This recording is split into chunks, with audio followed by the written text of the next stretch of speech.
Damn, I haven't had those in forever. Y'all come cook with me and let's make some fried pork chops, rice, brown onion gravy, and corn on the cob. I'm using a rice cooker. However much rice you use, you double the water.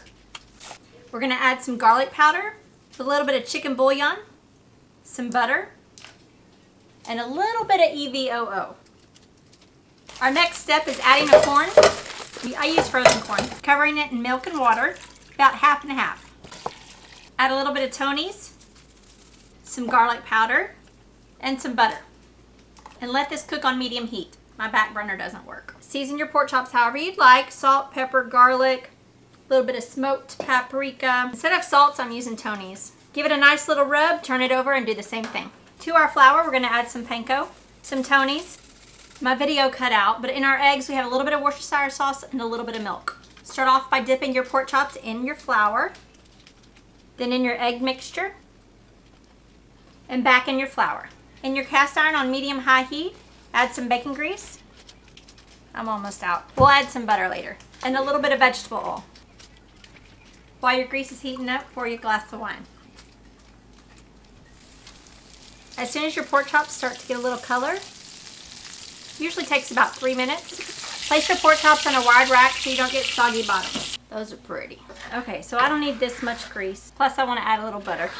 Turn your heat down to about low medium. Add some onions. Oh, that smells good. Put these in the oven to keep them warm on low. Cook these until the onions are almost translucent. My son just walked in and he said he could smell it from outside and it smells so good. Just like white gravy, we're gonna add flour. The difference between brown gravy and white gravy is that we're gonna do beef stock instead of milk. And you also don't want brown gravy as thick as you do white gravy. As y'all know, I don't measure unless it's for the cookbook. You want it to become this consistency. Now, instead of using beef stock, we're just gonna use beef bouillon and water, which is the same thing. So we're adding some beef bouillon. So after about 3 minutes, start gradually adding your water in. I'm about to name that fly because I think that he has become a member of our household because he will not die. You can also add a little bit more of that Worcestershire sauce. Taste it to see if you need to season it. Nope. That's pretty perfect. Okay, let's plate. We got some rice, corn, our pork chop, and some gravy. And voila.